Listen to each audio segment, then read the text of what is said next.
The celebration planet was called Veltara, a name whispered with both excitement and fear. It was the galaxy's most dangerous festival world. Every year, only the strongest species dared to visit, and even then, most left injured or dead. The air burned the lungs. The gravity could crush bones. Acidic rain fell without warning. The food was spicy enough to melt metal, but to the Veltari, it was joy. Pain was their pleasure. Suffering was celebration.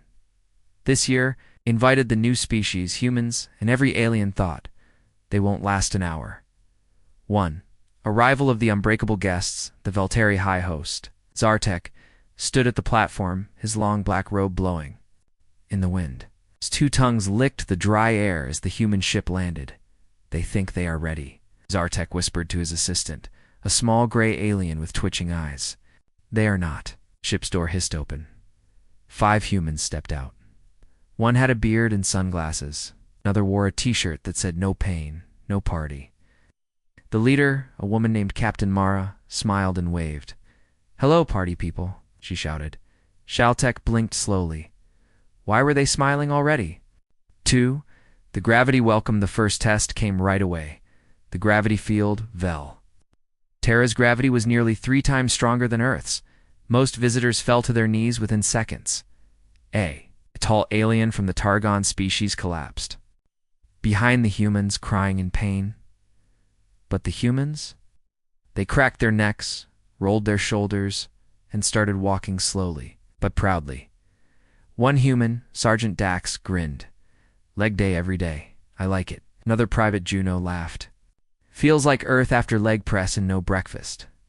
The aliens watching on screens across the galaxy were shocked. One elder from the crack species asked, "Are their bones made of metal?" Zartek narrowed his eyes. Let's see how they handle the rest. 3. The acid rain begins as the humans walked deeper into the festival zone. The sky turned orange, then yellow, then green dot. ZHA, Artek whispered. Now, let the rain begin. A warning siren sounded. All aliens ran for shelter. Acid rain, deadly, even in seconds. It burned through leaves, fur, and soft skin.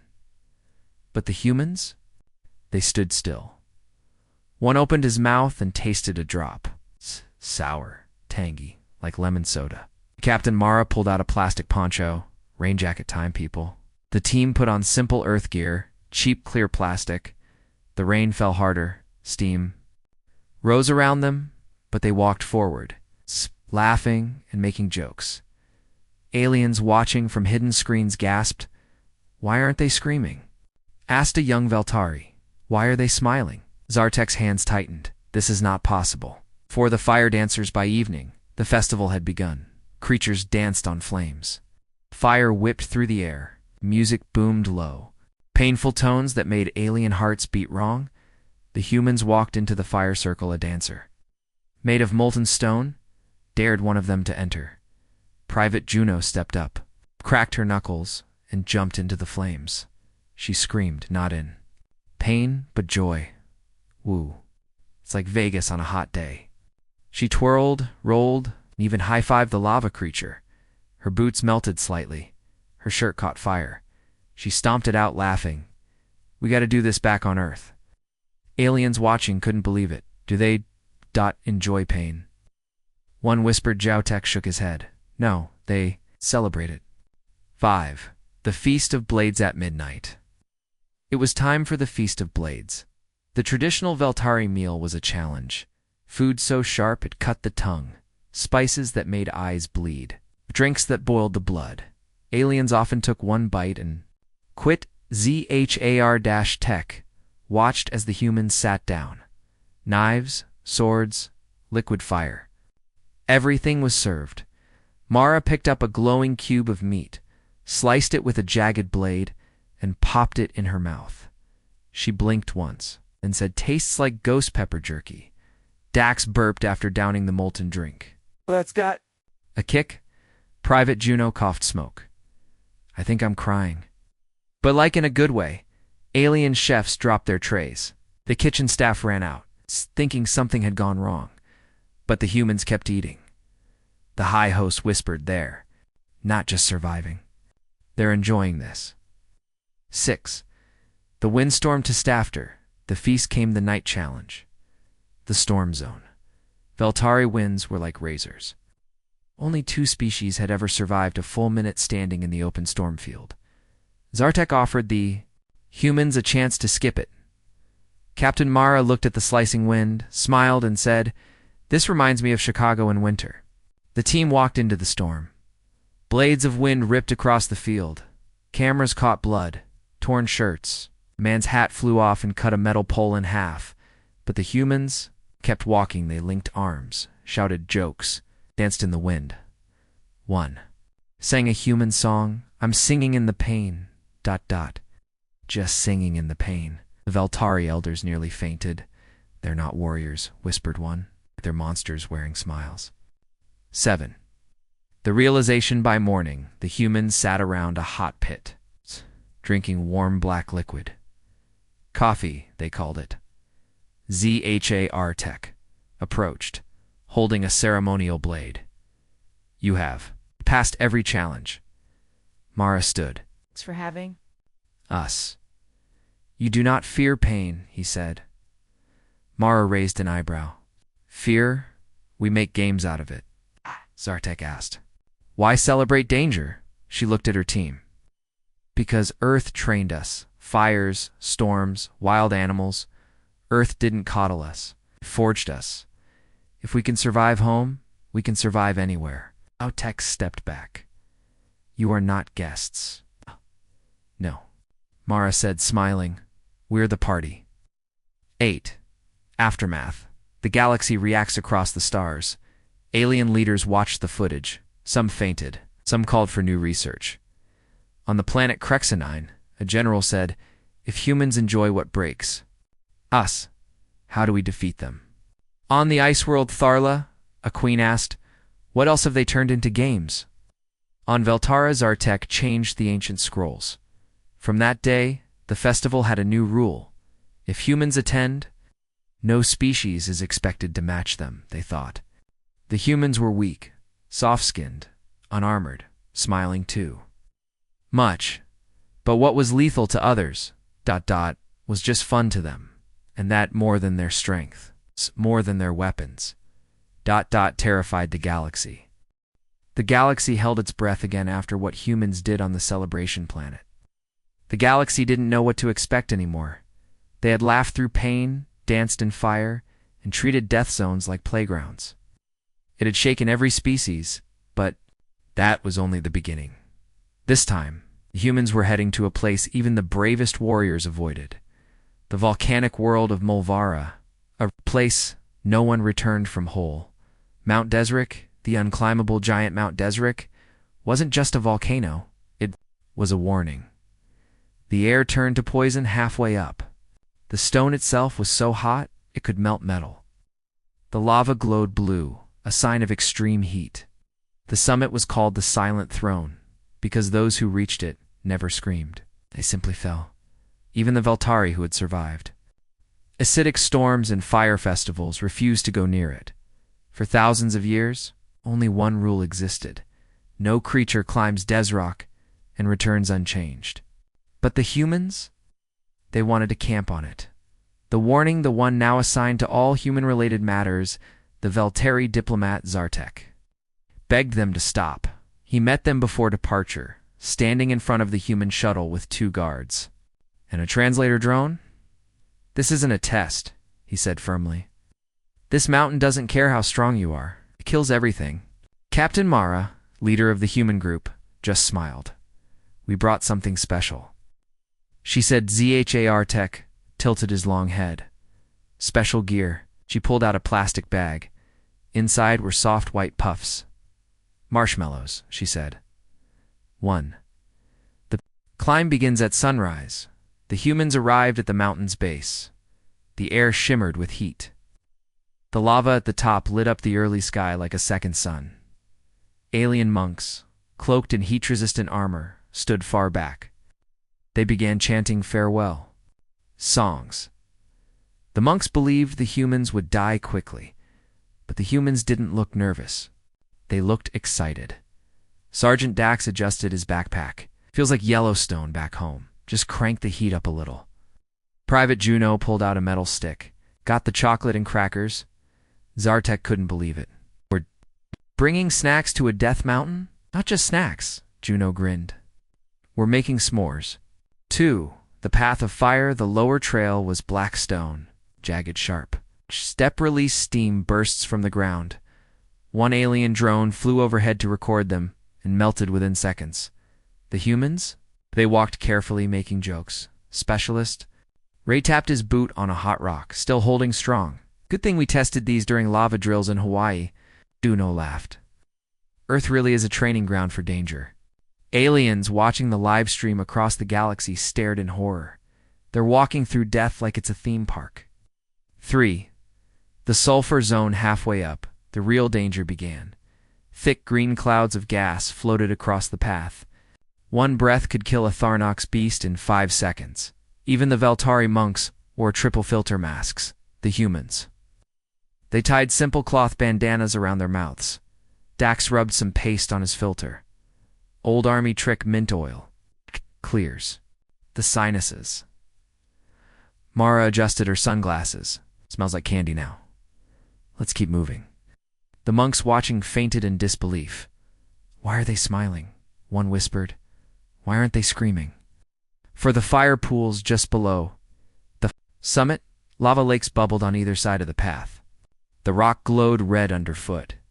Even heat-shielded drones refused to go further.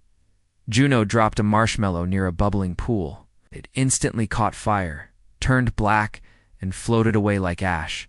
Too close, she muttered, then backed up and tried again. She held the marshmallow just high enough to toast it golden brown. Perfect. She pulled it back, ready for the real snack. Ray opened a pack of chocolate. Dax placed graham crackers on a flat rock. The 3 humans assembled the first ever. Lavora did s'more on Mount Deseret. They each took a bite and smiled. Delicious, Juno said, her face glowing red from the heat. 5. Zartek has a breakdown back at base. Zartek was watching through a drone camera. His voice cracked. They climbed a death mountain. To make dessert? Captain Mara? Captain Mara? What is the purpose of this? Do you not fear the mountain? Her reply was calm. We respect it, but we don't fear it. Zartek trembled. You made a mockery of pain. No, she said. We made a memory. 6. The ancient legends shatter on Mulvada. The monks fell silent. The sacred silence of Deseret was broken, not by screams, but by laughter and the sound of humans biting into marshmallows. The summit that no one dared step on had become a human picnic site. A place of worship was now a memory in a human travel VLO. Aliens across the galaxy debated what to do. On Zarnes, a leader said, if this doesn't break them, what will? On Threx 4, a scholar whispered, they make fun of fear. 7. A sign that couldn't be ignored before leaving. The humans left a small stone sign on the summit. They carved it themselves with a laser knife. It read, Mount Deserek's S'more Club. First Earth climb pain is temporary. Are forever. Stone didn't melt. It fused into the rock, and it stayed. For the first time in 3,000 years. A new legend was born, and it belonged to Earth Date. The alien responds back at the Galactic Assembly. Emergency meetings were called.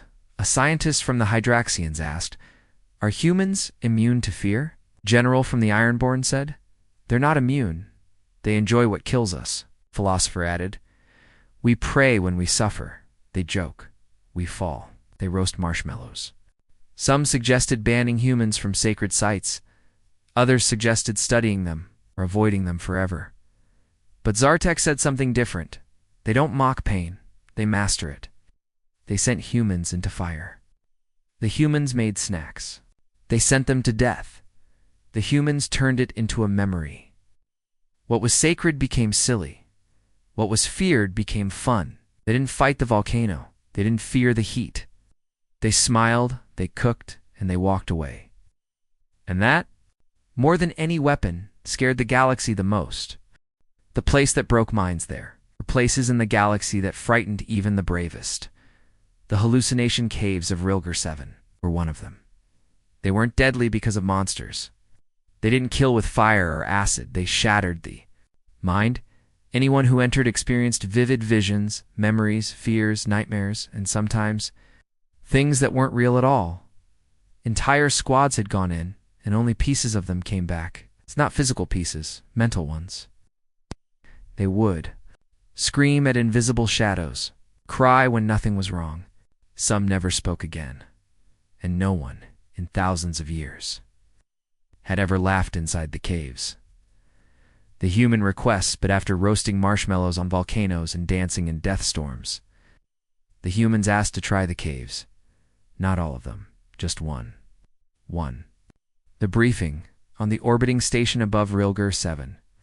An old alien named Sarnvex stood in front of the human volunteer. He was wrinkled, with one missing arm and one glowing eye. He had once entered the caves himself. That was 70 years ago. He still shook when he closed his eyes. You don't understand what you're facing, Sarin warned. These caves aren't just illusions. They take what's inside your mind, twist it. The human nodded. His name was Logan Pierce, a former Earth soldier, now Explorer.com, quiet. Always smiling just a bit. That's the point, Logan said. We want to see how bad it gets. Sarin leaned forward. No one comes back the same. Logan shrugged. Then I guess I'll come back. ... Different. 2. Entering the mouth of madness, the entrance to the hallucination caves looked harmless. A wide open mouth in the side of a smooth gray mountain. There were no guards, no weapons, just a line of warning signs in 20 alien languages. A floating drone followed Logan as he stepped forward. He turned to the camera and said, "Ready." "When you are," then he stepped inside. 3. First hour, memories, the cave swallowed him instantly. Light disappeared. The walls pulsed faintly. Not with heat, but with energy. Logan walked slowly. Then he heard it. Logan. Logan, a voice from his past. A whisper. He turned. He saw a figure. His brother. His brother, who had died 10 years ago? Come. Back home, the vision said. Logan blinked. Hey, bro. He didn't cry. Didn't fall apart. He sat down for a moment. You always show up when things get tough. The vision smiled. Don't leave me. Logan nodded. You're not real, but it's good to see you anyway. He stood up and kept walking. The vision faded. In the control room, alien observers gasped. He didn't break. He talked to it like it was normal. Second hour. Fear the caves got colder. Logan heard metal scraping, screams, gunfire. Battlefield appeared in front of him. One he remembered from Earth. He saw. His old squad? It's all dead. Smoke filled the air. A bomb exploded behind him. He fell. Pain.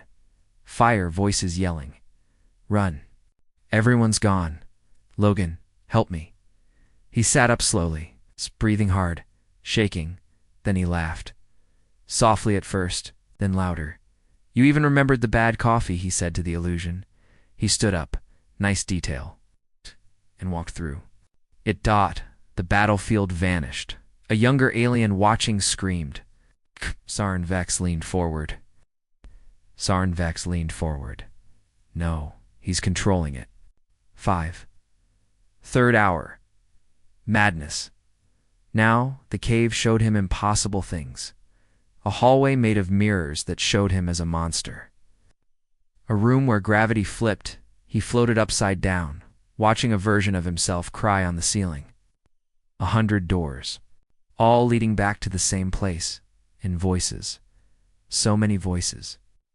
You'll never leave. You don't exist. This is forever. Forever. Forever. Logan sat down in the middle of the noise, took out a protein bar. It calmly and started singing. This is the cave that never ends. It just goes on and on, my friends. The voices paused, confused. Alien watchers stared. Is he singing children's songs? Sarnvex's one eye widened. He's teaching the cave how to play. 6. Fourth hour, the final trick. The cave had one last weapon. It created a perfect earth. Sunlight, trees, a soft breeze, the sound of birds. Logan stood in a green field. He smelled fresh-cut grass. A girl ran toward him. His daughter? She hugged him tight. "Stay here, Dad." He closed his eyes. That hurt. More than anything so far. But he opened them. "You're not her?" he whispered. The girl looked up. "Yes, I am." "No," he said gently. "She's waiting back home. This isn't real. It's just a cruel trick." The wind stopped. The girl's smile vanished. She faded. Everything faded. And Logan stood in the real cave again. 7. The return. Logan walked out exactly 5 hours after he entered. The drones scanned him. Heartbeat normal. Brain stable. No signs of madness. He looked tired. Dirty, but calm. Sarn Vex was waiting. Logan raised an eyebrow. "Told you I'd come back." Sarn whispered. "What did you see?" Logan stretched. "Memories, regrets, pain, fake stuff." "And how did you survive it?" Logan smiled. "I lived through Earth. That was harder." 8. Alien panic. The footage went viral across the galaxy. Other species had sent their strongest warriors into the caves. Some came out screaming, some never came out. Logan Pierce came out laughing. He described the cave like a dream, a movie, a weird therapy session.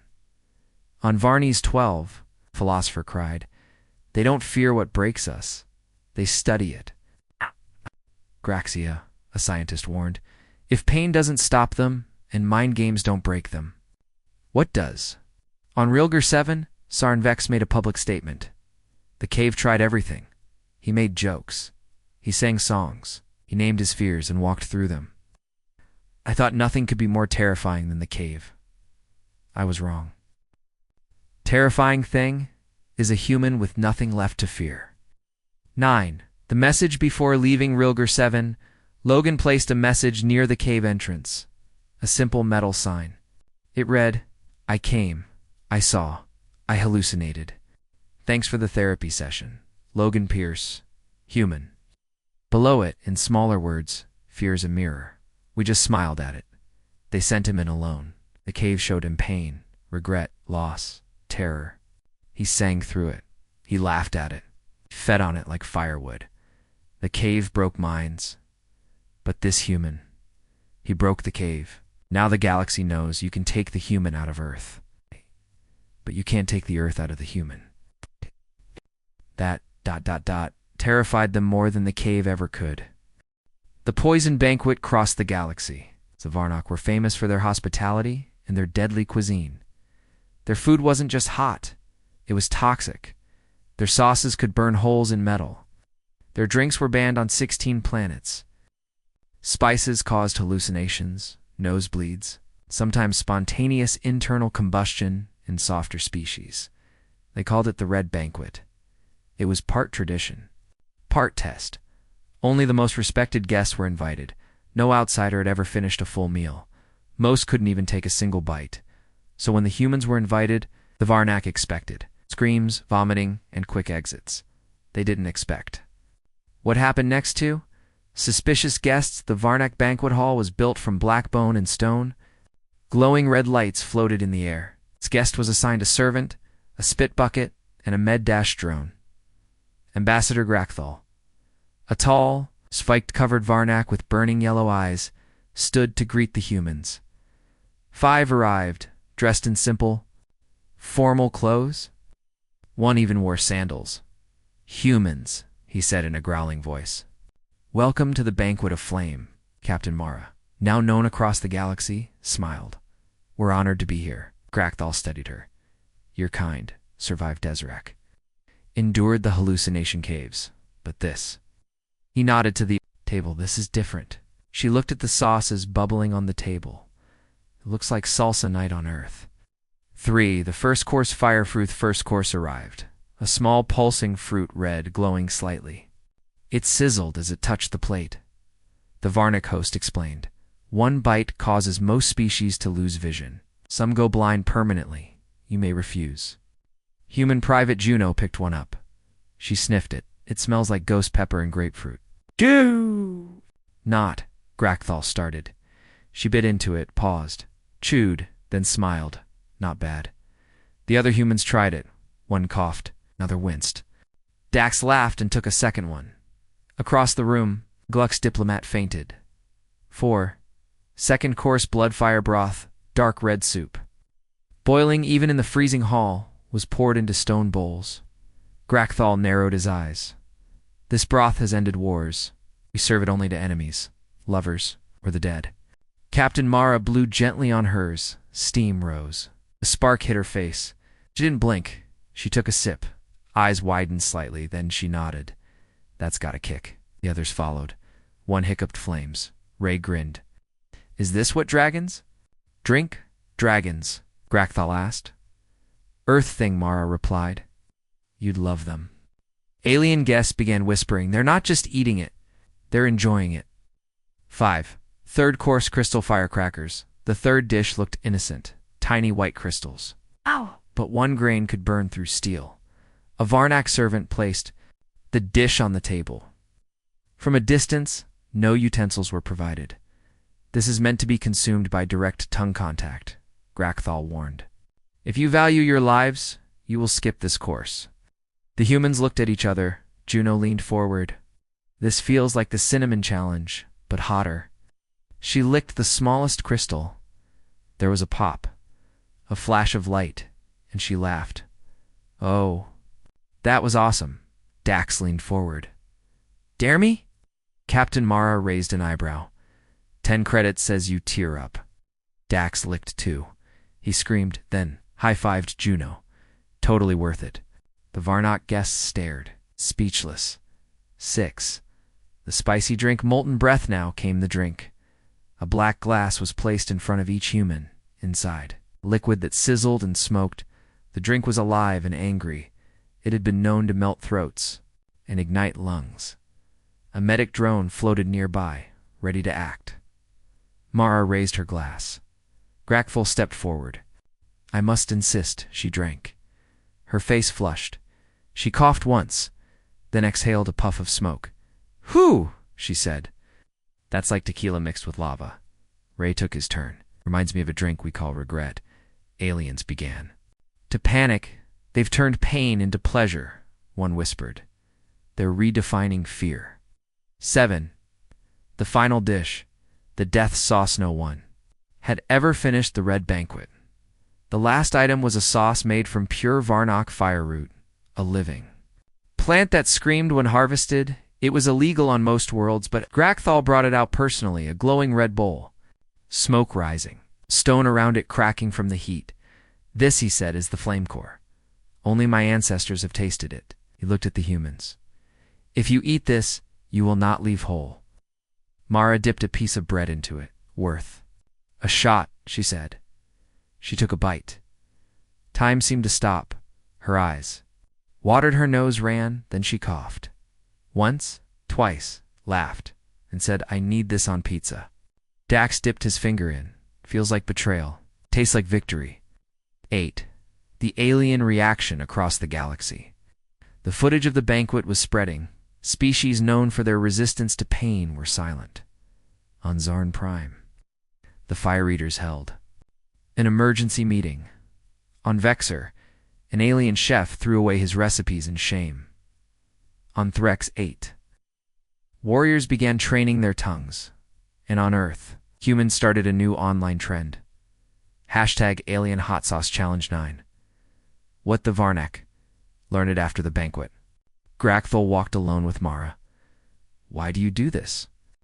He asked. You smile through fire. You laugh through pain. You joke while eating poison? She looked at him seriously. Earth is full of things that can kill you. Spiders, snakes, mushrooms, wild food, bad weather. Everything's trying to hurt you, so we adapted. She smiled, and then we got bored. So we made it fun. Grakthal shook his head. He made suffering into a game. Mara nodded. Or a meal. He looked out over his burning planet. "I fear your kind," he said quietly, "because where others retreat, you bring sauce." 10. The final message before leaving. The humans left behind a gift. A bottle. It was labeled "Earth's Hottest Sauce Warning. May cause joy." On the back, a handwritten note. "You call this poison. We call it flavor. Thanks for dinner. Next round's on Earth." A Team Human final narration. They burned. They bled. They laughed. What melted others was just spice to them. Killed others they bottled and sold. The galaxy fed them fire, and they asked for more.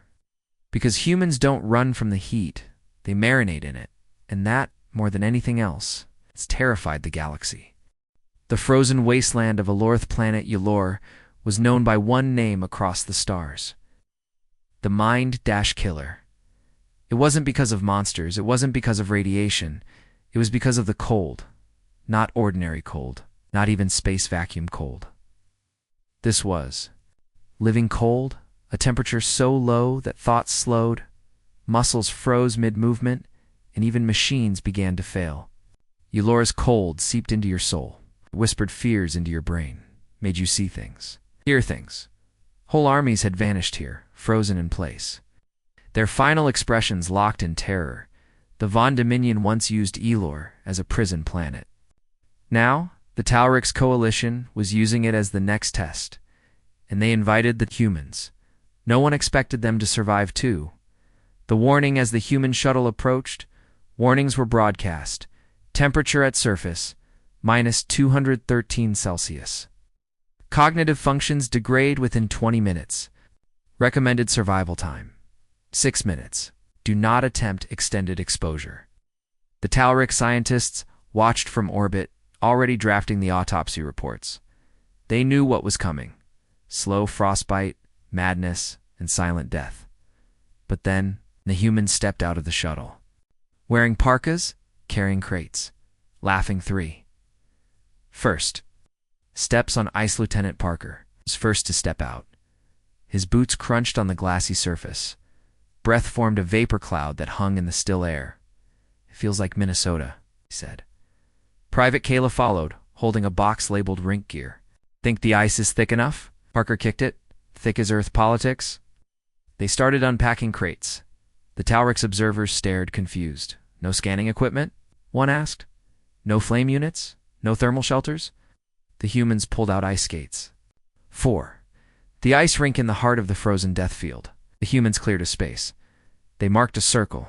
They used a small tool to scrape smooth the surface, then they began sharpening blades. Parker looked around, wind speeds low. "Surface is perfect." Kayla grinned. "Let's play." And then on a planet where thoughts froze solid, they began to skate. 5. The game begins. The Talrix couldn't believe their eyes. Humans, laughing, spinning, playing on ice that had killed machines. The mind freeze effect was real. But somehow, these humans were fine. Kayla threw down a small puck. "Parker, think you can stop me?" "I always do." They chased it, colliding, slipping, yelling in joy. One human fell hard. The ground cracked beneath him. He stood up laughing. "This ice has attitude." 6. The cold doesn't stop them after 40 minutes.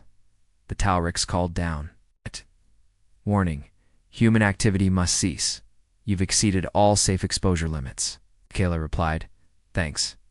We'll wrap up after one more round." "Do you understand your mind should be breaking?" Parker answered. "You clearly haven't seen humans in January." The Talrix watched, stunned. Others were tuning in. Broadcasts spread across the galaxy. Species that had lost entire scout teams to Elor stared as humans danced on death. 7. Galactic reaction in Narok. 7. Frost-resistant Narokians watched in silence. "Even we would not attempt that," one muttered. On Grolo's military scientists rewrote their data sheets on Earth species, on Frelax. The cold priests declared humans blessed by the void. The fear was spreading. These humans shouldn't be surviving, but they weren't just surviving, they were thriving. Why the cold phallage inside the observation deck? Taurik's researchers were arguing. They're cheating. It must have neural dampeners. They injected antifreeze into their blood. Then a tech shouted, "No tech interference. Their brain scans are normal. Except what? They're enjoying this." 9. The secret comes out later. After the humans returned to orbit, Grachthel asked them directly, "What gave you the strength to resist Eulora's mind-freezing cold?" Parker shrugged. "We didn't resist it. We just embraced it." Kayla added, "Have you ever built snowmen with frostbite?" "We have." Parker smirked. "Ever ice-fished in -40 with a beer in hand?" Grachthel looked confused. "You choose to suffer this kind of cold?" Parker nodded. "Some places on Earth, this is vacation weather." 10. New rumors soon across the galaxy. Rumors spread. The cold that stops thought is a playground for Earthlings. They laughed while the void whispered in their ears. They brought skates to a mind prison. They built a rink where empires were buried in ice. Some cultures began to see the humans not as brave, but as insane. Others started to fear them as ice spirits, immune to death's chill. Some just watched the footage on repeat, trying to understand the smiles. 11. The Ice Festival the next week, humans sent an open invite across the stars. Ice rink now open on Eulor. Bring skates and courage. First annual intergalactic cold challenge hosted by Earth. Only 2 other species showed up, both left in stretchers, the humans. They roasted marshmallows beside a thermal vent and told scary stories about mild winters. 12. The final words: the cold had stopped armies. The cold had broken kings. The cold had driven civilizations to madness. But the humans brought music and laughter and skates. They danced on the grave of fear, and that, more than anything else, terrified the galaxy. The Puzzle of Vornok. Prime the Galaxy called it the Puzzle of Vornok. Prime? It was ancient, alien, alive. It floated in the black space between stars, a massive cube, size of a moon, spinning slowly. No doors, no lights, no signs. Only one rule: enter and solve, or remain forever. Thousands had entered, none had returned. Entire starships vanished inside. Some said it fed on mines. Others believed it was a test left by the old ones. But one thing was certain: no one ever solved it until humans came. 2. The volunteers wait. You want to enter the Mad Cube? Zartek stared at the human team, blinking in disbelief. Captain Ivy Ross, mission leader, sipped coffee. Yup. But people go insane. They vanish. They scream for hours. They beg for death. Yeah, said Lieutenant Jamal. Sounds like finals week back in college. They all laughed. ZHR-Tech did not. I don't understand. He said, "What makes you think you'll survive?" Captain Ivy stood and smiled. "We're not trying to survive it," she said. "We're going to solve it." 3. The entrance opens. The human ship, the problem solver, docked near the cube. No doors were visible. Then, without warning, a hole opened. Black mist drifted out. A whisper came through the void. Enter. If you seek madness. The humans grabbed their bags, energy snacks, and notebooks. Lieutenant Jamal looked up at the cube. Let's go solve this cursed Rubik's Cube. For inside the cube swallowed them. Lights flickered. Pity twisted. Time felt wrong. Rooms changed shape. Colors changed sound. Smells became numbers. But the humans stayed calm. Ivy led the team into a circular chamber. Floating shapes spun in the air. A deep voice boomed. Find the sequence, or be erased. Jamal smiled. Oh man, it's a logic puzzle. 5. The first puzzle pattern of pain. Each team member stared at the spinning shapes. They pulsed with strange lights, whispering odd sounds. Ka. Re-va ka. Re-va. Jamal snapped his fingers. A Fibonacci sequence, but with syllables. He pulled out a marker and scribbled on the floor. Ivy laughed. You're such a nerd. The input the pattern. The room shivered and changed. 6. Second puzzle. The room that Lizla next chamber had 2 doors. A voice said, "One door leads to freedom, one to eternal torment. One of us always lies. One always tells the truth." 2 faces appeared on the walls. ZHAR Tech, watching. From orbit whispered, "This is the trap. Every species fails here." But the humans didn't panic. Ivy stepped forward. Classic riddle. "Easy," she asked. "One face. If I asked the other face which door leads to torment, what would it say?" Face answered. "Shh. Pick the opposite." Door. The wall screamed, then opened. CHAR Tech blinked. That was fast. 7. Third puzzle. The math of insanity. A room filled with floating numbers. They spun. Multiplied, whispered backwards. The numbers glowed with heat. Some screamed when touched. The floor cracked if someone guessed. Wrong, but Jamal giggled. "It's just nonlinear quantum math with recursion loops. I did this in high school." Worth it. He solved it in 6 minutes. 8. Fourth puzzle. The screaming walls, a room of screams, words in every language, crying, begging, laughter, nonsense. The room shook with madness. Ivy and her team sat dash-legged. They closed their eyes, started. Humming, Zartek watched, terrified. Why aren't they breaking? Then the screams started forming words. ... Hello. Human. Kayla opened her eyes. They're lonely. They just want to be heard. She reached out. The screams stopped. Silence. Then you may proceed. 9. Why humans weren't breaking. Aliens watching from across the galaxy asked the same question. Why aren't they going insane? Andralian V, a scholar said. They must be protected by implants.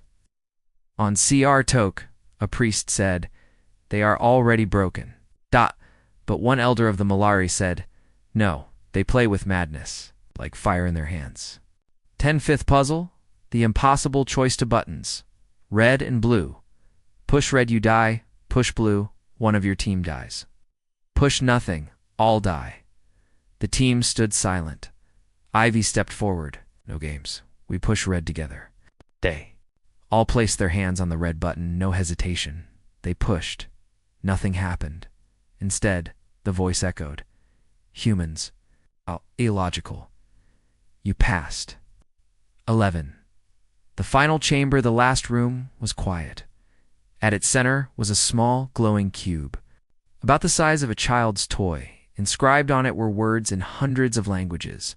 Solve me. The team sat down, unwrapped snacks, and began turning it. It changed shape, sprouted symbols, shifted colors. Jamal tilted his head. Okay, this one's tricky. Time passed. Or maybe it didn't. They didn't care. They enjoyed the challenge, Ivy. Smiled. This is fun. After 4 hours, click, the cube unfolded. A warm light filled the room. A voice soft and ancient spoke. No one has ever solved me. You are the first. Humanity. Welcome. 12. The exit and shock outside. The galaxy waited suddenly. The cube opened. The human team walked out alive, smiling, eating chips. Ivy waved. That was awesome. You got any harder ones? Zartek nearly fainted. The alien broadcast systems exploded in chaos. Impossible. They solved it. No one solves Vornok Prime. They even look relaxed. 13. The aftermath across the stars. Reactions poured in. On Krellis's puzzle temples collapsed in shame. On Verduin madness, researchers quit. On Vexarian, students started studying Earth brain patterns, and the cube changed. Its color shifted to Earth's blue and green. A new symbol appeared on its side, solved by humans, first ever. 14. Final broadcast later, Ivy gave a message, broadcast in hundreds of languages, to those who built the cube. Thanks, that was fun. Oh. We love puzzles. We solve them. We break them. Enjoy the ones that almost break us. So next time, make it harder. We'll be waiting. They built the cube to protect secrets. They built it to test logic, endurance, and sanity. It had broken the strongest minds, but the humans came. With jokes, with snacks, with curiosity, and they solved it like a weekend hobby. The galaxy didn't just fear their strength. Anymore, they feared their minds. Because humans weren't just dangerous. They were having fun and madness, and that terrified everyone. The arena of Shorkar, the red sands of Shorkar. Blood always fell. Not by accident, it was by design. The Galactic Gladiator. Arenas were created by the Grawl Dominion thousands of years ago. Brutal death rings where war beasts fought for survival. No laws. No mercy. Only the strong walked out. And never the same.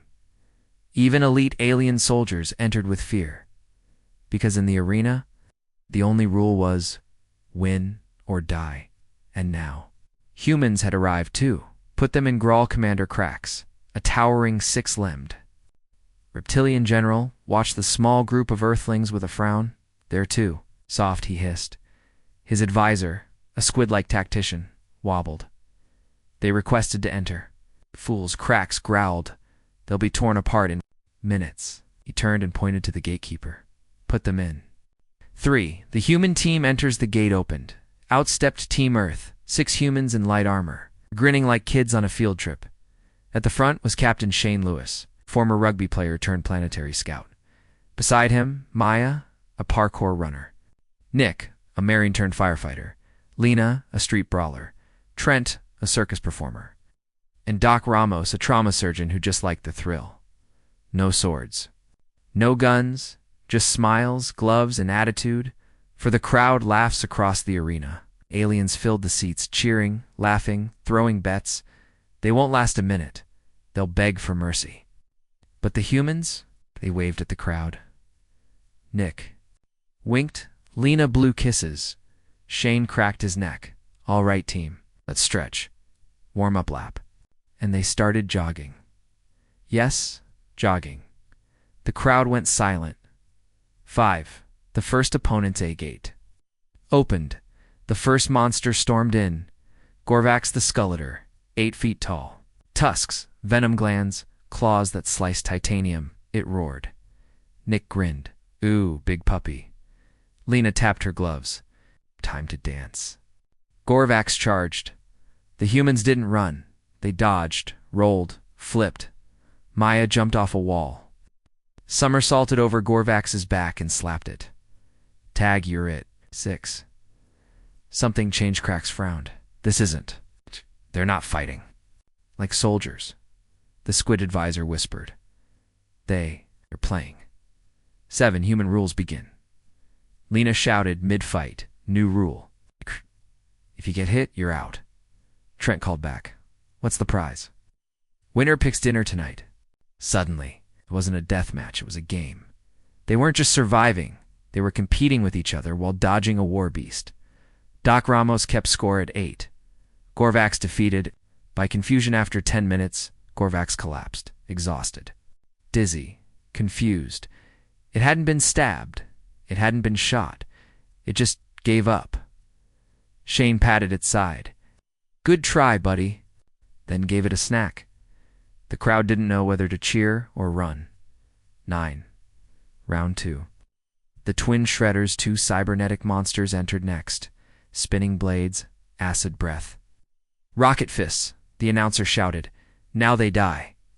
The humans formed. A circle, Trent called out. Okay. Dodgeball rules. You get hit, you're benched. Doc Ramos added. No headshots. We're civilized. You dance through lasers and explosions. Shane caught a thrown blade. Spun it. Tossed it like a frisbee into the shredder's core. Boom. Applause. Screams. And cheering. 10. Aliens start watching differently in the audience. Aliens leaned forward. What? What are they doing there? Having fun? One lizard teen whispered, I want to try that. 11. Round 3. The Horror Motha Final. Round. A legend. A creature made from black holes and tentacles. And no shape, no voice. Just feared it oozed in warping gravity. Lights shattered. Time slowed. The arena darkened. Even cracks stepped back. The humans stood firm. Shane whispered, "Anyone else, Phil?" "Weird?" Nick nodded. "Yeah, like that one horror game. The creepy underwater one." Lena giggled.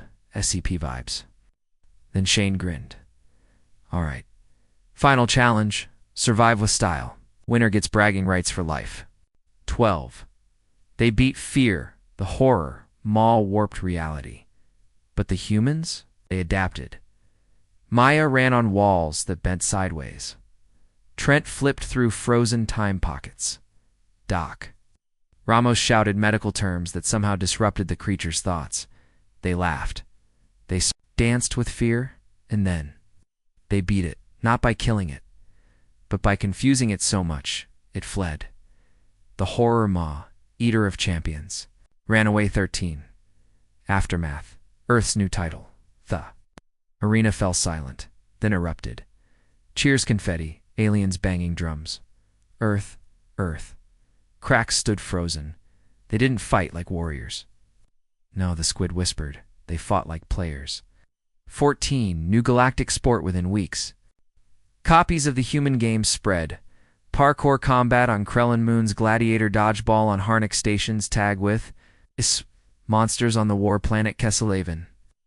Old battle rings were converted. Crax's arena was now called the Human Grounds. Shane returned for opening day. He wore a jersey. The crowd wore shirts with hashtag play like Earthlings. 15. Interview with Captain Shane. Galaxy-wide interview went viral. Why do humans play in death matches? He smiled. Because pain's temporary. But the story? The fun? That's forever. 16. The fear behind the cheers. While many loved it, others in power grew nervous. The Council of Stern Species gathered. They turned our fear arenas into playgrounds. They're training themselves through joy. They don't run from death. They laugh with it. One elder said it best. What terrifies me isn't that they win. It's that they never saw it as a fight. 17.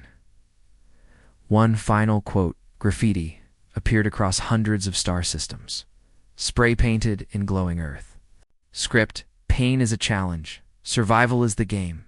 And humans, we play to win. The Death Sky Protocol across the galaxy. One weapon remained undefeated. Not lasers, not bombs, not beasts, but poisoned air. Known as the Death Sky Protocol. It was used by the Zarn Dominion, a spider-like species who didn't fight in open battle. They believed in quiet death. Silent weapons. They would release engineered toxins into the atmosphere. Colorless, tasteless, impossible to filter. Victims would choke, bleed, and die without ever seeing their enemy. It had worked on every species every time now. They had chosen a new target, humans too. The Zarn commander's speech, Commander Silks, wrapped in shadow armor, gave the order with calm pleasure. They laugh at fire. They joke in battle. But let's see them laugh when their lungs fill with blood. A junior officer hesitated. Commander. They survived Xerxes Prime, the arena of Shorkar, the Ice Madness fields, and now they die in silence. Silks snapped. Deploy the gas. Make it slow. 3. The target Earth Outpost T-7A THE airbase known as Outpost T-7A floated on a rocky world in the Bracken sector. Light atmosphere. Small base. No immediate reinforcements. Perfect for testing the poison. There were 34 humans stationed there, mostly engineers, and a few board security guards. They had no idea what was coming for. The first sign Private Ellie Grant was sipping her morning coffee when she noticed the horizon shimmer. It looked like heat waves. But this planet never got warm. She tapped her cum. Grant to base, weird shimmer west side. Anyone see this? No answer. Strange. She tried again. Still no reply. Then the wind shifted. Her eyes burned, her skin tingled, and she smelled ... nothing. That was the first real sign. Point 5. Warning goes out by the time Ellie reached the base. Half the team was coughing, noses bleeding, eyes red, breathing hard. The AI defense system tried filtering the air. Upped. Nothing worked. Captain Jason Ewan, a former mountain climber, ordered everyone to grab masks, but the gas bypassed standard filters. Seal the base. They did, but it was too late. Point 6. Most species would panic in other parts of the galaxy. This is the part where the species dies. They collapse. They cry. They pray, not humans. 7. Human. Response. Madness or genius as air systems failed. Something strange happened. Instead of running, the humans got creative. Ellie Grant kicked open the supply room. Find anything that burns? Doc Vela blinked through bloodshot eyes. Wait, are you serious? You can't clean the air. Ellie said, so let's burn it. They breathed fire. The humans soaked cloths in ethanol, gasoline, even leftover cleaning fluid. Then they lit them on fire at air vents. Smoke poured in. Heat followed. They used mini flamethrowers to vaporize lingering gas. Pockets. The base filled with smoke and flames, but they survived, because fire did what filters couldn't. It burned the poison out, and the humans. They danced around the flames. 9. Zarn monitors stunned back on the Zarn ship. Commander Silks watched the footage. They're burning their own air. An analyst hissed. They're breathing smoke to escape gas and laughing. One human shouted, now this is a party. They clanged mugs, poured whiskey on flames, and cheered. Commander Silks froze. This isn't normal. 10. The fire game begins. The humans turned it into a game. Who could find the most flammable combo? Who could hold breath longest while torching a room? Even the medic joined. Captain UN created fire teams, rotating crews that cleaned zones. With flames, music blasting from speakers. Smoke 'em out. Breathe dragon style now. 11. Alien reinforcements arrive. Zarn sent ground forces to finish the job. They landed near the outpost, expecting to find a dead base. Instead, they heard music, screaming metal guitars, laughter, booms of fire, and then a burning human charged out with a fire wand, yelling, "Who ordered roast spider?" The Zarn squad broke and ran.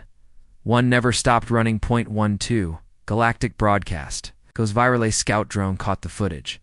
It spread like wildfire. A human covered in ash and soot yelling, "We breathe fire now," followed by others waving smoke bombs and grinning. Across the galaxy, memes were born. Death gas. Nah. Fire party activated. 13. Scientific community shocked. Alien scientists analyzed human lungs. They should be dead.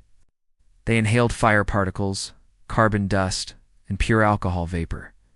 But their bodies adapted. One Sarn doctor whispered, "Their biology is chaos, but it's resilient chaos." 14. Message from Earth's Kutha next day. Earth's command. Received a short message from Outpost T7A, to whom it may concern. Attempted assassination via air failed. We're now fireproof. Also, we invented a new barbecue recipe. Want a sample? Captain UN 15? The Zarn's last meeting. Commander Silks faced the Dominion Council. "You poisoned the air," the High Counselor said, "and used it to throw a fire festival." Silks trembled.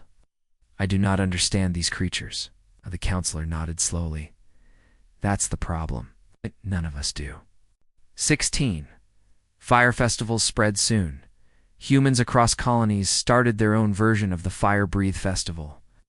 Torchlight obstacle races, flamethrower painting contests, controlled flame rooms called the Dragon's Breath Chamber. Aliens watched. Many refused to enter. Some tried and passed out instantly. 17. The Zarn with Drosselks, retired in disgrace. The Zarn, Dominion signed a new policy. Do not attack humans with silent weapons. They are too loud in return. 18. Galactic fear grows. The rest of the galaxy watched. Humans laughed at poison, partied in fire, tamed monsters. They didn't just survive threats. They mocked them. A new fear spread. What happens when humans stop laughing? 19. Final words from Ellie Grant years later. In a documentary titled Smoke and Steel, Tales from T7A, Ellie said, "We thought we were dying, but something clicked. We realized we don't just survive, We make survival fun.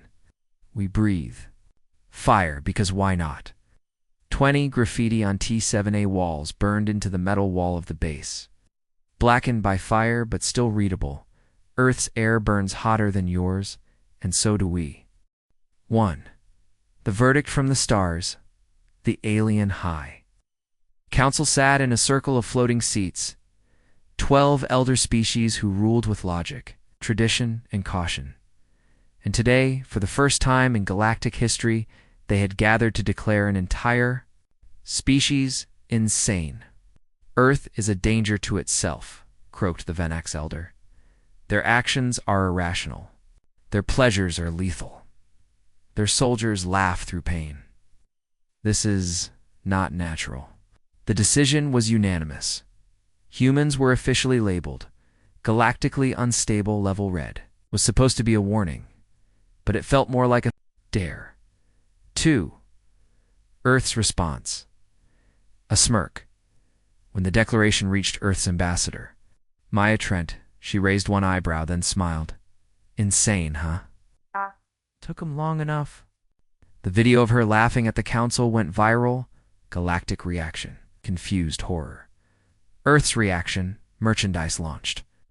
Within hours, T-shirts, posters, stickers, too crazy for the council. Certified galactic menace. Warning. Contents may explode or hug you. 3. The council's plan to contain Earth after the insanity verdict. The council made a quiet decision. Contain. Earth spread, no more human colonization beyond the neutral belt, limit human military contracts, ban humans from frontline posts in war zones. It was all about control. Control the chaos. Control the fire. Control Earth. But the council forgot one thing. Humans never asked permission for. The first surprise, Vecker frontline 2 weeks later, the council received a report from the war-torn Vecker region. The report was short. Humans detected entrenched networks. It's not listed in any command structure. They brought their own gear. Volunteered for combat. Morale of native troops increased 400%. Request more humans. The council panicked. Contacted the war commander. How did they get there? He shrugged on screen. They just showed up. Said they were bored. 5.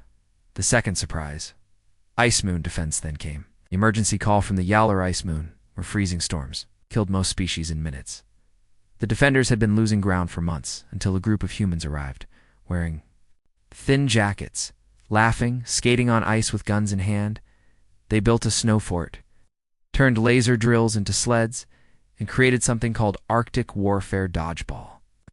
In the middle of the storm, they won the war, and threw a snowball at the enemy general's head. It shattered his confidence for life. Point 6. Council demands answers. This is a violation, roared Elder Alcor. They're insane and spreading. The ambassador of the relic species whispered, we tried to warn them. They're not warriors. They're single quotes something else. The Crix representative simply muttered, they turn war into theater. They weaponize joy. And somehow, it works. 7. Footage. The council feared a viral clip leaked from the Burning Belt conflict. A human, shirtless, covered in soot, ran straight into enemy fire while screaming a love song. Behind him, 3 more, carrying a microwave and a flag that said, this is Tuesday for S. They survived. The enemy didn't quote. The council watched in silence. Finally, one elder said, maybe. We're the insane ones. 8. The secret of human resilience. What frightened the council wasn't just the humans. Strength, it was their spirit. Pain made them joke. Fear made them dance. Loss made them fight harder. And when surrounded, they grinned, bleeding, coughing. Half broken, they stood taller. Because humans didn't come for medals, they came for each other. 9. Alien. Troops began to imitate in dozens of war fronts.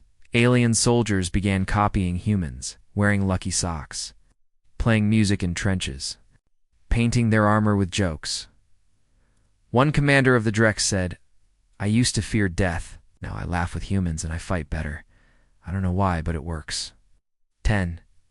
Human infiltration everywhere, despite the council's ban. Human Engineers were fixing ships in forbidden zones. Human medics were tending wounded in ghost sectors. Human volunteers were appearing on every battlefield when asked why. The answer was always the same. Someone needed help. 11. The dreaded human unit, Laughing Wolfsan, elite human squad, emerged. The Laughing Wolves. They dropped behind enemy lines with jokes. It's music and FLAM, ETHROWERS. No one knew their real names, only their call sign. Knock knock. Who's there? Death with a punchline. Entire divisions surrendered just to avoid meeting them. 12. Council considers Earth exiled desperate. The Council discussed exile, send them to their system, seal the jump gates. But by then it was too late. Human DNA had mixed with multiple species. Their culture had spread. Their chaos had infected the galaxy. You could ban humans from the room. Their ideas stayed behind. 13. The Whisper Network. Soon, alien soldiers whispered to each other in secret. Got a human in your squad? Lucky you, they don't die easy. If they do, they'll die singing. Even enemy forces started avoiding battles where humans were spotted. They're insane.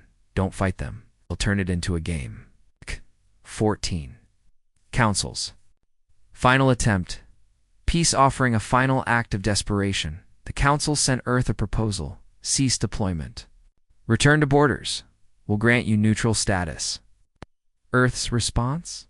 A fruit basket, and a note that read, "We'd rather be crazy together than safe and silent apart." 15. The last broadcast. A human war correspondent sent the final message that broke the Council's spirit. You called us insane, but you never understood. We don't fight because we love war. We fight because someone must. We dance in the fire, not because we enjoy pain, but because we're too stubborn to fall. We cry after, but in the moment. Insane then, may your galaxy never be sane again. 16. Council officially resigns control that day. The Council stopped trying to stop Earth. They shut down the restriction order. They didn't approve humans. They didn't reject them. They just let go. 17. Humans on every front by the end of the galactic cycle. Humans were building refugee stations in collapsed sectors, leading peace talks, defending moons for species who had once hated them, singing songs in every language. You could find a human anywhere chaos lived and where hope was needed. 18. Final Council. Archive entry. We tried to label them, tried to stop them, but humans are not soldiers. They are storms, and sometimes storms save lives. 19. A young alien's letter. One young alien cadet wrote in his journal, "I once feared the madness of humans. Now I wear their patch. Says laugh louder, fight harder, no one left behind. I think I understand them now, and maybe I'm a little crazy too." 20. Graffiti on the Council wall months after the verdict faded. Someone spray painted a message near the old chamber. It read, asterisk, asterisk, you called us insane, but we call it ... human. 1. The lab on Draction 5, the Draction Research Facility was known for one thing: weaponized monsters. It sat in orbit around a dead world, guarded by mines, fleets, and AI-controlled defenses. Inside were the results of twisted genius hybrids. Engineered horrors. Bioweapons too dangerous for war. These weren't just creatures, they were nightmares. Caged, injected, modified until one night the power failed all at once. The doors opened too. They were designed to kill everything. They called them preyed-class entities. No thoughts, just instincts. Flesh that adapted to pain. Claws that could tear steel. Eyes that saw heat. Heartbeats. Fear. Species who looked into those eyes usually had seconds left to live. The facility sent out a single emergency broadcast. Entities loose, not just hostile. Class, heading planetward. Send help. Or ... say goodbye. And then silence. 3. Where did they go? The Galactic Council expected a slaughter. They tracked the preyed-class monsters as they hijacked escape pods, ships and shuttles. But instead of spreading too populated, worlds ... all 10 monsters turned. They changed course. They moved fast, and they all headed to the same place. A battlefield near the border moons, where the only stationed units were humans. For initial confusion, the council panicked. Why would weapons of mass death go there? Why not flee? Why not destroy? Then they checked the human status. Defending. Moon-based Delta. Casualties. None. Activities. Barbecue. Target practice. Wrestling tournament. No signs of fear. No evacuation. The council assumed it was a glitch until the monster footage arrived. 5. The first encounter preyed 3. A massive beast with glowing veins and 6 arms. Landed near Delta's outer wall. It roared loud enough to crack the sky. Soldiers turned. One of them, Corporal Jocks, walked toward it holding a sandwich. "Hey there, buddy. You lost." The monster snarled. Claws extended, and then it sat down. Jax blinked. You hungry?" He threw the sandwich. The monster caught it gently and wagged its tail. 6. Monsters seeking shelter. Proto 6. Burrowed out of the ground next to a human campfire.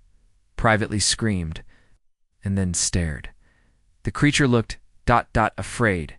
It curled into a ball near the flames. Trembling, Lee tossed her blanket on it. Poor thing. The monster licked her hand. 7. The Thera Commander Riva watched the footage. "These things were tortured in labs," she said. "They know fear, they know pain, but we're different." She played footage from Earth troops during previous wars. Humans feeding stray alien dogs. Shielding enemy civilians. Singing to wounded soldiers. Holding dying friends and staying even when it hurt. "They saw how we treat the broken," she whispered. "They escaped. They came to us." Double quotes. 8. Council response. "Destroy them." The council demanded extermination. "They're unstable. Dangerous. You don't adopt a weapon of extinction." But Earth refused. Ambassador Maya Trent responded coldly. "We've met monsters. We've been monsters. And we believe monsters can heal, if given the chance." 9. Training begins. Humans didn't just shelter the Preta creatures. They trained them. Preta 4 learned to identify landmines. Preta 8 became a forward scout, warning of ambushes. Preta 1, the smallest, helped injured soldiers walk. The monsters weren't just changing, they were choosing humanity. And humanity, true to form, welcomed them with jokes, with kindness, with trust. 10. The first. A test in battle. It came during the siege of Krana Delta, where enemy forces outnumbered human allies. 10-2-1. The humans didn't run, they whistled, and the monsters answered. Traverse. -3. Charged enemy tanks, tearing them open and roaring like thunder. Preta 6 tunneled under the field, causing collapses for Rata -9. Cloaked in the smoke, taking out sniper nests, the enemy ran before they fired a shot. The footage went viral. Headline: "The Monsters That Defend Earth." 11. Other species reactalians were stunned. "You tamed them?" "No," said Corporal Jocks. "We didn't tame them. We made them feel safe." An alien asked, "Aren't you scared they'll turn on you?" Lee laughed. "We're human. Everything tries to kill us eventually. At least these guys say sorry first." 12. The Preta speaks. Some Preta-class monsters developed speech in broken words. They began to share. "We were pain. Now we are purpose. They hurt, but they hug. We protect the soft ones, the laughing ones, the ones who stayed." 13. Preta tattoos. Human soldiers began getting tattoos of the monsters, not as trophies. Preta-2 had a name now, Brutus. Preta 5 liked lullabies. Preta 5 liked lullabies. Preta-7 would sit next to anyone who cried and hummed back. The monsters weren't feared anymore. They were loved. 14. Councils. Last warning, the council tried again. "This is against every law. These creatures are weapons." Earth replied. "So were we." 15. Enemies refused to fight soon. Opposing armies refused to attack human units with monsters nearby. not because of fear, but because they saw compassion between species the galaxy had given up on. One enemy officer dropped his weapon and said, "If the monsters are safe with them, then maybe we can be too." 16. Monster Funeral. When Predofer fell in battle, saving a team of rookies, the humans buried him with full honors. Aliens came to witness. They cried watching humans play a soft melody while lowering a beast into the ground. The tombstone read, "He was made to kill.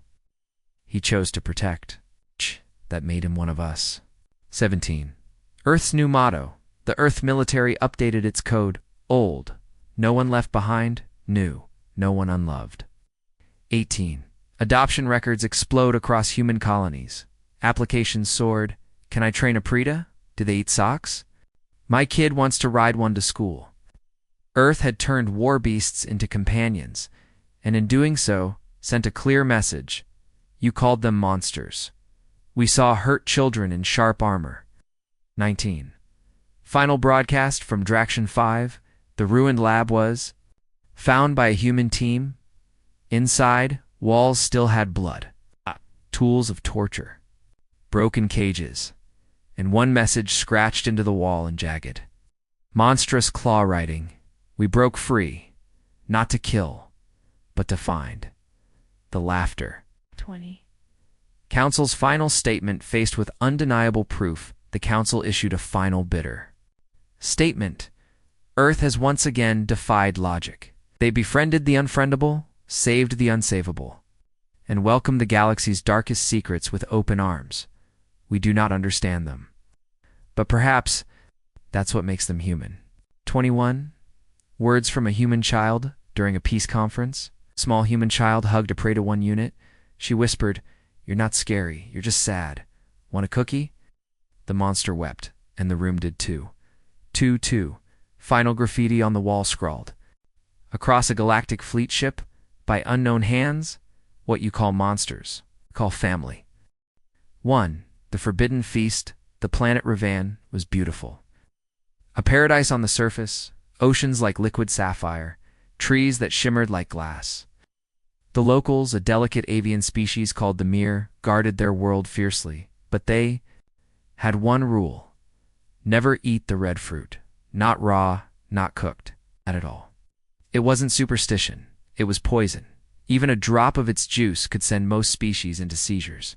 The Mir called it Talvenra, the death bloom, and it grew everywhere, which made it even more dangerous. No one questioned it, until a human did too. Human. Diplomats arrive. A small human delegation arrived on Ravan to negotiate trade routes. Among them was Lieutenant Sasha Kor, a tough-looking woman with sharp eyes and a sarcastic mouth. The Mir found her unnerving. "Why does she keep smiling?" one Mir elder asked. "She looks like she's planning something." They were half-right 3. The walk in the garden during a diplomatic stroll through the royal garden. Sasha broke away from the group and stood under a death loom tree. The bright red fruit hung like lanterns. She picked one. The Mir screamed, "No, it. Drop it." But Sasha just turned, smiled, and bit into it. 4. Panic ensues. Guards drew weapons. Medics ran. The human ambassador fainted. But Sasha, she chewed slowly, swallowed, then said, "Tastes like a spicy apple. Got any salt?" The Mir stood. Frozen one whispered, "She should be dead."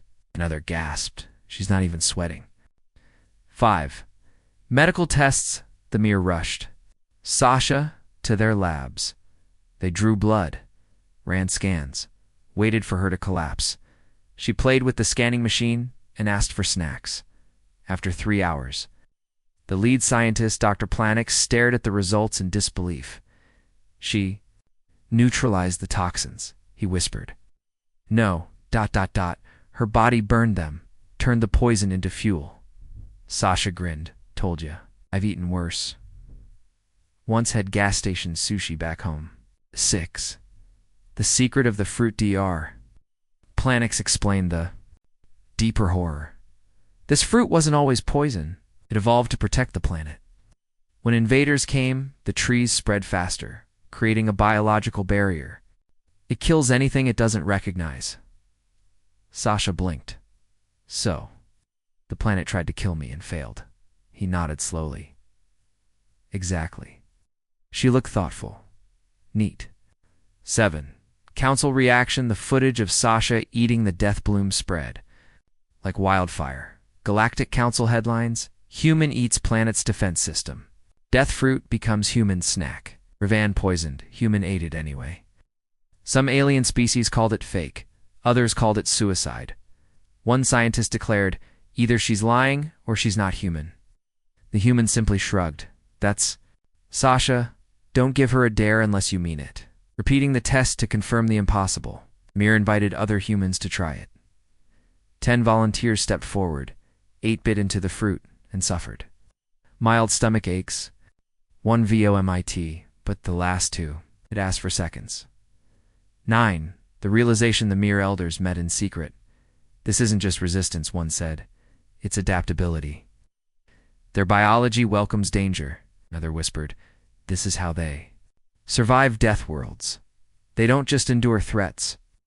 They turn them into energy. 10. Ancient history unlocked. Mir historians pulled old records. Scrolls from 40,000 cycles ago.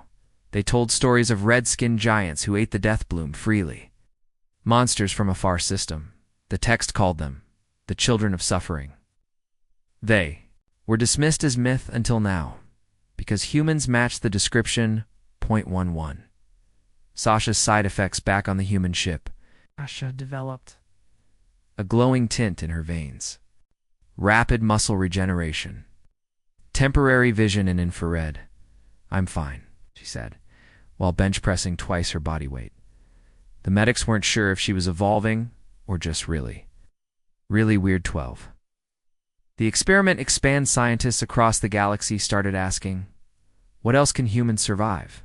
So they tested them. Poison lakes. Humans swam laps. Acidic fog. One human said it smelled like lemons. Zero pressure bursts. One guy passed out and then woke up laughing. One alien screamed, "You are not built right." The human replied, "Thanks." 13. Weaponizing the impossible. The Galactic Council feared Earth would now weaponize death bloom toxins. But Earth did something worse. They turned it into hot sauce, marketed as Sasha's flame tastes death and smile. Sold out in a week. 0.14. Reactions from across the galaxy. Quotes from alien species. Xyrix diplomat. You people are walking chaos. Crawl warlord. They eat pain. What do we do now? Then medic. I saw a human eat a whole raw Varnak pepper. That's a war crime on our planet. 15. Sasha's message in an interview. Sasha was asked, "Why did you bite the fruit?" "You knew it was poison," she answered. "Because it told me not to, and Earth raised me to ask why." 16. Trust gained. The Mir, shocked by humanity's immunity, began to reconsider their isolation. They offered Earth's rare crystal tech in exchange for research into human biology. They also invited Sasha back, this time with warning signs posted across gardens. Do not eat this. Unless you're Sasha, she's allowed. 17. The myth grows, legends spread. Some believed Sasha was a goddess. Some claimed humans were born in fire and weaned on venom. One alien child whispered, humans don't fear death, because they probably dated it once. 18. Earth's new reputation. Earth got a new nickname, the species that laughs at poison. Military recruitment posters now showed Sasha biting into the death bloom with the slogan, "Some planets kill, we bite back." 19. Darker implications in secret council chambers. Leaders spoke. If humans can adapt to this, what happens if we try to use biochemical weapons against them? Will they just get stronger? A silence followed. Then one general muttered, "Gods help us if they find out we're edible." 20. The fruit evolves months later. New fruit samples showed genetic mutations. It was changing, not to resist humans, but to attract them, brightening in color, sweetening slightly. The trees were evolving, trying to appeal to humanity. 21. Final diplomatic message from Mir to the humans of Earth. We no longer fear your curiosity. We welcome it. Come eat with us. Come laugh with us. Just leave some fruit for the birds. 22. Graffiti on a Ravan will under the image of a human holding a glowing red fruit someone carved. They warned her not to. The fruit lost. 1. The war that never really started, the Zoric Dominion had planned the war for over a century. It was supposed to be swift, clean, final. Their strategy was simple. Break the human spirit. Target their weaknesses. Poison their worlds. Disrupt their biology and their will to fight. Because no species could survive everything. But the Zoric hadn't met humans yet, too. Human weaknesses. The Dominion's spies returned with odd reports. They willingly consume liquids that melt metal. They build sports around pain and call it fun. They suffer tragedy and make jokes about it instantly. One Zoric general growled, "They treat death like it's optional." 3. Project Mindbreak. Dominion's master weapon was called Project Mindbreak.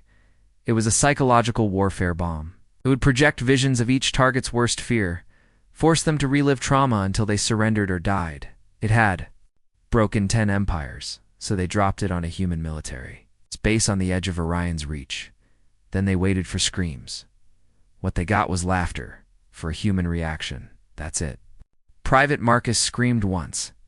Then he blinked and burst out laughing. Oh wow, it made me relive high school.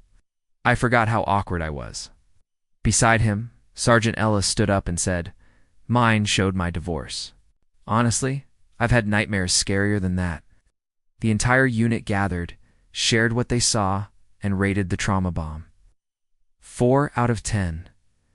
Mine was boring. That was therapy, not torture. 5. The Zoric panicked the Dominion. Couldn't understand. Their ultimate weapon had done nothing. Worse, the humans were now using it on each other for fun. One soldier even asked to go back in for emotional closure. 6. Humanity's new offensive Earth didn't counter with nukes, they countered with absurdity. Paratroopers dropped into enemy lines with inflatable dinosaur suits. Fighter pilots played bagpipes over open combs during attacks. One human warship painted its hull neon pink and called itself the SS Friendship Punch. Dominion. Officers couldn't keep up. How do we fight something that makes no sense? 7. Deathworlder's final weapon. Humor humans began launching humor bombs, hacked broadcasts with Earth memes. Stand-up comedy and embarrassing footage of enemy commanders. Entire battalions of Zoric soldiers were paralyzed not by pain, but by sheer confusion. One commander ripped out his communication panel and yelled, "Stop laughing, you monsters!" 8. Turning fear into fire in secret meetings, alien leaders discussed, "We gave them poison. They drank it like tea. We showed them nightmares. They took notes. What else is left?" The only answer, nothing, because humans had something no one else had: unfiltered madness. And they didn't hide it. They built cultures on it. 9. Interviews with survivors. A Krill general, now retired, said, "The worst thing about fighting humans, they made us laugh then, while we were still laughing. They won."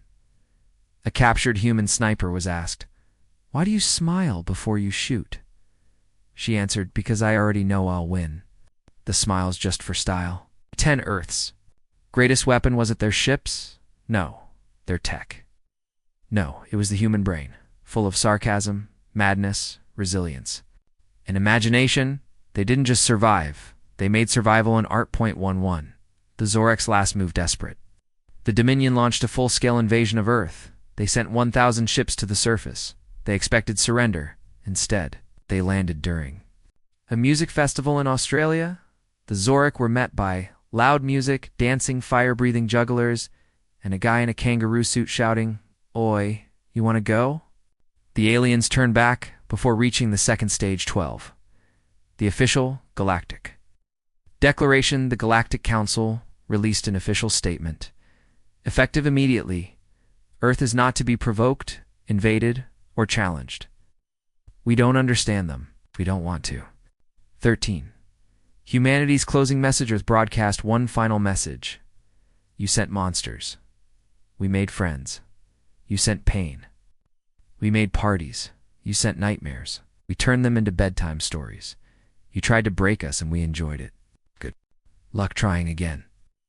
14. The aftermath of the war ended not with explosions, but with applause. Earth's population danced in the ruins of the battlefield. They named it Victory Square and held an annual celebration called the Crazy Peace.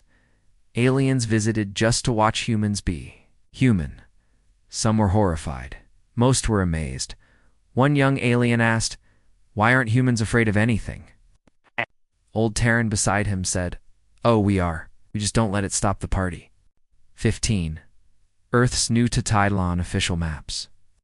Earth was labeled Sector 12 Delta, the Laughing World warning. Do not engage unless you enjoy chaos.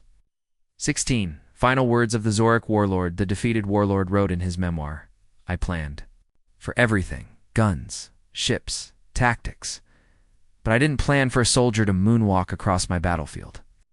I didn't plan for jokes louder than missiles. I didn't plan for enemies who giggle in pain, sing in fire, and shake hands after bleeding. I didn't plan for humans. No one can." 17. A human child. Years later, a group of alien diplomats asked a young girl, "What's Earth's secret?"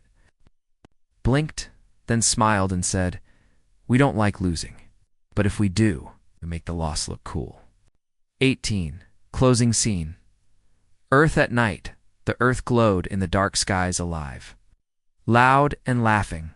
Above it, alien ships hovered quietly, watching, afraid to fight, but always curious, because nothing was more unpredictable than a human with a reason to smile.